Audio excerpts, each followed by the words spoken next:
What's up, words? Your boy Trey Retro underscore GT back for another episode of the G.Taylor Show. Hope that your week has been well and it's going smooth for you. We are almost through the end of October, which is wow. This is wow. I feel like October was a blur for me. People were asking me certain things from past weeks or past days beforehand. I don't remember. Everything is a blur of October, and I knew that was going to be the case. And so here we are coming up on my birthday, which is tomorrow, and then the end of the month, and we in November, man. We in November, close to Thanksgiving and close to the holidays, man. So wow. Well, hope that your week is going well. Please like, share, subscribe to the podcast. We're on Apple Podcasts, Spotify, all your digital streaming platforms. We're on that space. And then please like, share, and subscribe to the YouTube page under the G.Taylor Show. Comment, let me know what you think. Share with somebody that you think that would be a benefit from these episodes. Starting to get a little bit more feedback on the episode, so we appreciate that, man. And so continue to, comment, like, share, subscribe. Let me know what you think, and we'll take it from there. So I got a couple different things I want to talk about today. Definitely to talk about the Council on Social Work Education Conference, annual program meeting, CSWE for us social workers. And CSWE, we're going to talk about that, my experience presenting, what happened, things of that nature. And then I'm going to do another episode talking about the good old LCSW exam. Now, if you follow me, you know that I've talked about the licensure exam multiple times on my actual podcast from an audio standpoint. So if you want to, you can always go back and listen to that and see how, what that looks like and sounds like. But for the purpose of YouTube and the new aspect of where we're at today in social work or this page, let's just talk about it again. So we'll do that in the next episode. Now, CSWE, man, I had an amazing time there this weekend. CSWE was in Kansas City, Missouri. So it was the first time being in Kansas City.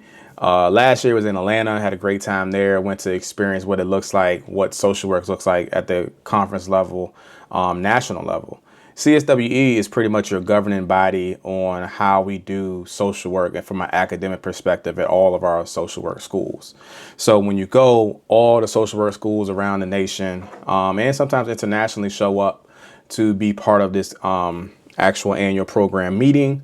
And then they have breakout sessions, keynotes, things of that nature that, people can present at and be a part of. And so that is one of the things that I did this year. I submitted a proposal and talked about engaging Black men in social work and therapy. And so I presented on this past Friday. I got there around that Thursday. I got there Wednesday and then Thursday. Matter of fact, I don't know, one of those days. But I presented. So this time, man, so typically, a lot of folks go there too, from a networking perspective, especially, PhD research, PhD students, those looking for academic gigs, research gigs. That's an opportunity to network, get familiar with the different programs around the country and, present yourself in that space. And there's a lot of schools there. And it's always a great experience. So I was able to network with so many different people, meet people from the digital space that I may have been following on LinkedIn or social media, Instagram, meet them in person for the first time. So that's always a dope experience. I'm a people person at heart. And I like, community, and community is part of my nature, regardless if I had a social work degree and find it.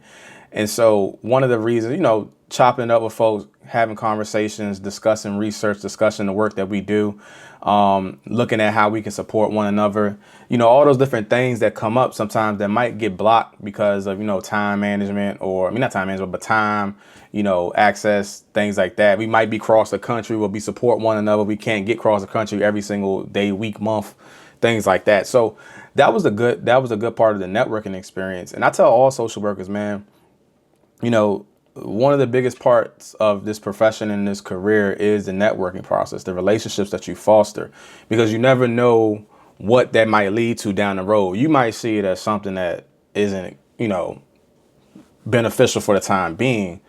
But when it's time to find a new job, new gig, maybe you graduate, maybe you're looking to pivot in your career, those relationships, I hate to say the whole that whole thing about your network is your net worth, but it's kind of true. Because if I wanted to pivot, or if I need a new gig, or if I'm looking for something, I can lean on my network to say, okay, what's out there? What you got going on? Can you point me in the right direction? Do you know of anybody? And that's where relationships are formed and built.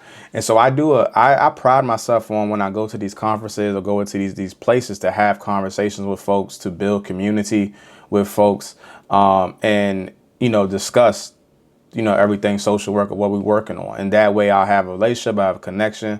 Matter of fact, how most of all my contract and consulting has been built off based upon word of mouth, relationship, and networking.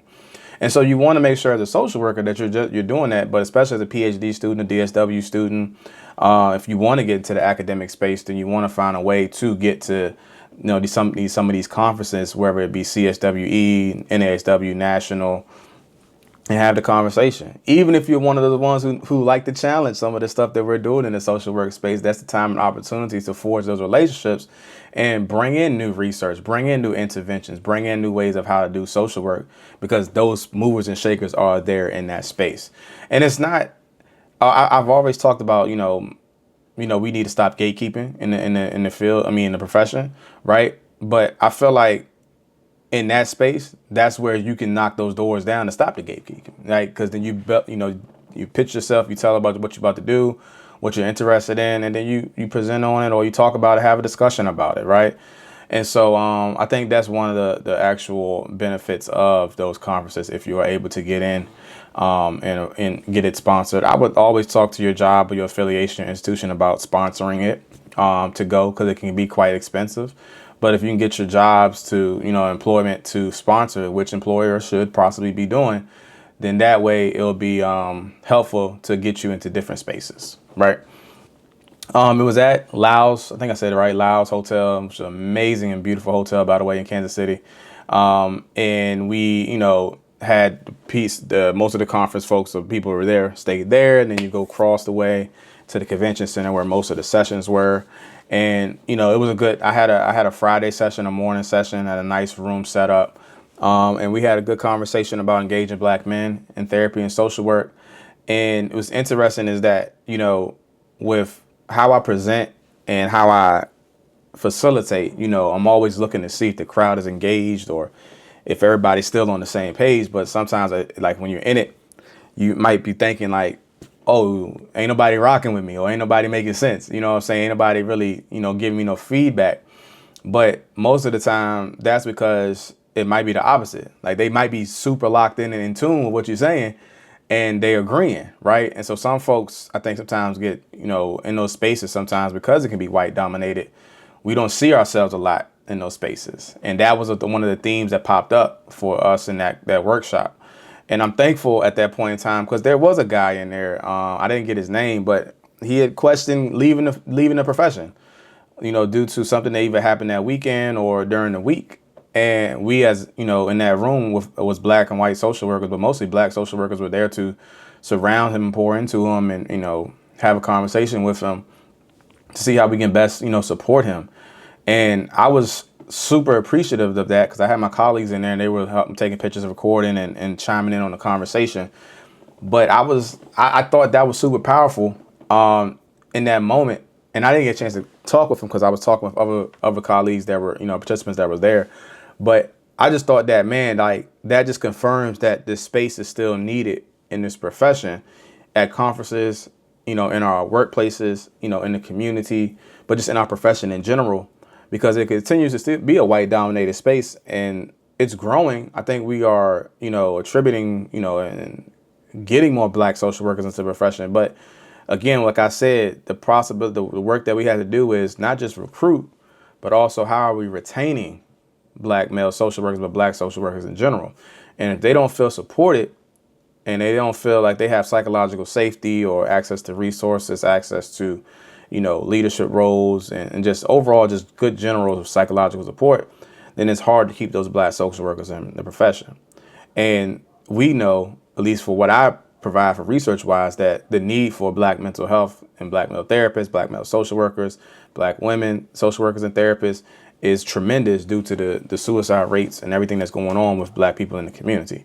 So it's a cultural humility, cultural awareness type thing that needs to be practiced across the whole profession. But we also need to also get in more folks who look like us as well. So I thought how amazing that was, and how, much of a blessing that was from God to have that position. I never would have imagined that that space would have been created by me just feeling like, hey, I need to put this proposal in because there's not enough conversations around black men and mental health, or black folks in the mental health, and the support that's needed in the profession. And that happened to turn out to be the reason why, it happened in that space. And so I'm super thankful. And if the guy that was there that was ends up seeing this video or sees this YouTube channel and hears about that experience, I'm praying for you, and I'm hopeful that that was enough to keep you in this profession and keep trucking on, because we are needed. But at the same token, right, I can't knock somebody who needs to take a break or needs to step away. So, whatever you need to do to help best your mental health, help your well-being, you do what you got to do for yourself as far as practicing self-care. This work, I got to tell my students a lot of times, not going nowhere. It's not going nowhere no time soon. So we need to, we have to figure out what's best for us. But if we want to recruit and retain social workers, to also embrace that model as well, that self-care model. So that was a good highlight. And I met some assistant social associate deans from, different universities everywhere. I mean, I just met so many people after the fact, after that situation, and that workshop, and just pouring into, each other and trying to best support one another to, continue to do the work in the best way, possible. And so that was good, man. And that was my first time presenting I would say that's my first time presenting on a national scale, I think.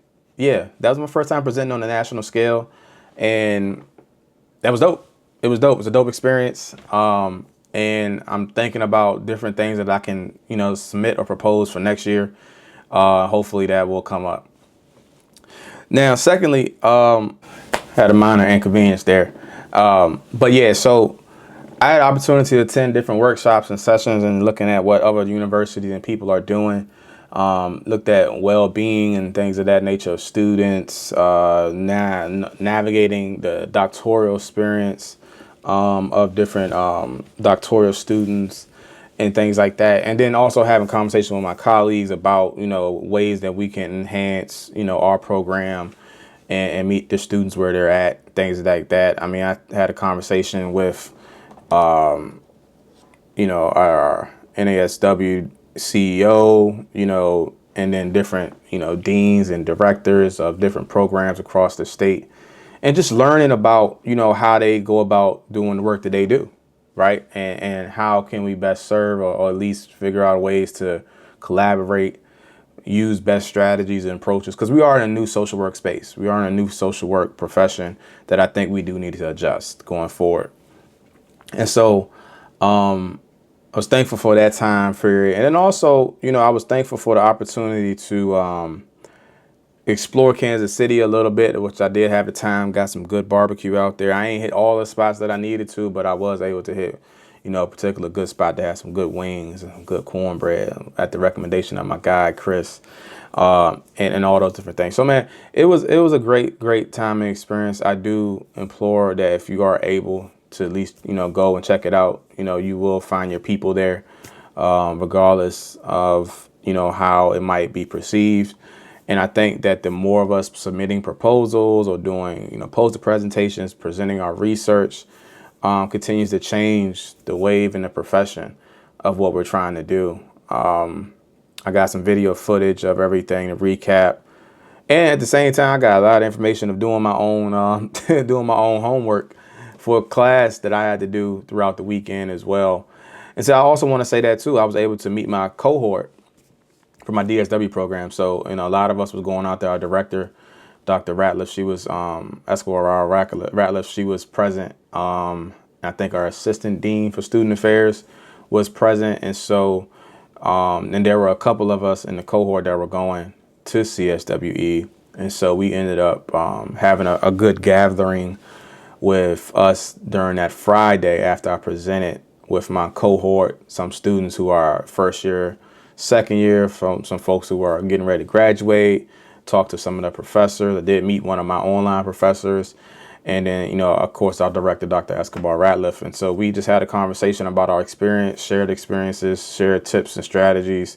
And that was super beneficial. And I was like, man, this is amazing to have that as an online program that we all had the time to come together, collaborate. And the director thought of that, right? She thought of the community space on that and making that happen. So that was a good experience. I had a conversation with some colleagues that were graduating, asked them about the capstone experience, talked to one of my old professors, and then talked to a potential new professor that I might be, working with in the future based upon my leadership track. And so that was dope, man. I just think that even in that aspect of, I just think about like what I'm experiencing in a doctoral level. Granted, I'm a professor as well, so I know what kind of experience to cultivate. And I've been in the academic space for quite some time as a student, but also now as a professor. I just think about some of the things I would have liked in my undergrad and graduate experience. Not to say I didn't get a lot from my graduate experience, because I did have great professors, but some of that same support that I'm getting now in my doctoral experience, I think that can be replicated replicated in the undergraduate and the graduate experience to help, scholars and students, be better supported, especially with their well-being and especially with everything going on in the world. And so how to navigate that process. We had the opportunity to chop it up to navigate, different challenges and, how to get through this. One of the things that I learned was the differences in the tracks, right? I've always knew kind of generally what those tracks were based upon the words, but then also taking the time to asking the director and asking some of the professors, what is the differences in the tracks? Because some of y'all teaching different tracks. What does that look like? And I think the biggest breakdown, if you're looking at considering DSW and you have different tracks, one of the ways that they broke it down was based upon your access to whatever you're already doing or what you see yourself in the future doing. And so if you feel like you need more education or more, skill set in this particular track, then maybe that's the one you're going to go for, if that's going to be, where you land up at in future of your profession. But if you feel like you may have gotten so much experience in this certain track, or you can get it somewhere else, right, as you go forward. Like one of the professors said, like, she didn't do the clinical track because she can get that in CEs, right, continuing education credits. And so she went with the education track, social work education track, as a way to beef up her education experience so she could teach. You feel what I'm saying?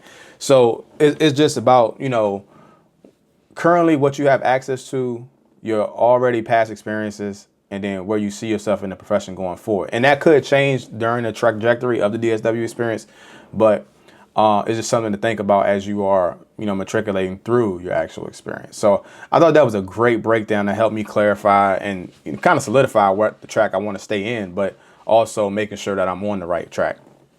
And that still can change. And I think the other piece about it was just understanding that things can change, as well, and that's okay. So even if that means track, classes, whatever, you have that opportunity. So that was a good highlight as well. Just being able to chop it up with my cohort and my director, professors, and just, have that conversation about this journey. And like I keep telling folks, I don't know about every other DSW experience, but the goal is for you not to fail. And we don't want to see you fail. We want to see you succeed. So what can we do to put that in process? And I know that's everybody's goal. Right now, we don't want you to fail. But it's easier to say that versus actually put it in action, right? It's easier to say, okay, well, no, we don't want you to fail. But, if you don't not doing what you're supposed to do, or you don't have what you need, or you're not asking, that's on you. No, it's like, even if you're not asking, this is what we're going to put in place to help you, support you. You know what I'm saying? So we got to get to the place of understanding too. Like, it's sometimes, yes, closed mouths don't get fed. You should ask, you should speak up and communicate. But knowing sometimes that folks might not have the time, might not have the language, or just, just bogged down and can't ask, let's put it into practice. And that way it solves, it solves problems without even having to be super specific. It solves problems without singling people out. And just good practice of, mindfulness and being aware and practicing good sound self-care of your students, but also your faculty in the program. That's my experience for the first 2 semesters so far. Yeah. And so I think that was a good experience that Friday to have that. And then, I've been just connecting, with other folks. on the ground level, and it's the networking piece. Just making connections, sharing strategies, sharing my work, right? Sharing my work, and hopefully that we can, folks can work together. So my CSWE experience this far for 2024 has been amazing. I am looking forward to next year and the year prior, and what we will come up with. I am looking forward to possibly expanding upon my own proposals, or looking at something different. But I'm also looking forward to possibly collaborating. I don't want to always do it individually. If I can collaborate with a panel or do something like that, that would be dope as well. And I know I've talked to a couple of folks who are researching some of the similar things that I'm doing. But yeah, man, CSWE was a good experience. I'm super tired right now, due to all the traveling and layovers and the planes, and some of the planes landing were rough. Threw me off a little bit. So, but yeah, man. So that's my CSWE experience. If you got any questions, feel free to reach out. Let me know. Even if you like a doctoral student and wanting to figure out how to position yourself, network, what you need to bring with you, how you start the conversation, who you need to talk to, shout out, let me know. Or I'll make an episode about it, how to market yourself better in those spaces. I think that might be needed. But I will say the CSWE makes it really simple because all the programs are there most of the time. And they have tables and they have an exhibit hall, and you just go to the tables and just chop it up. You know what I'm saying, with folks. And then most of your deans, most of your directors from these programs are there as well. So you can have those conversations, share your resume, share your CV, share your research. But I would say, and I'll leave you with this, and y'all let me know if y'all want a good episode on this. I would say, if you're not doing a poster presentation or submitting that proposal, doing a workshop with your research or something related to your research will help you get some of that visibility.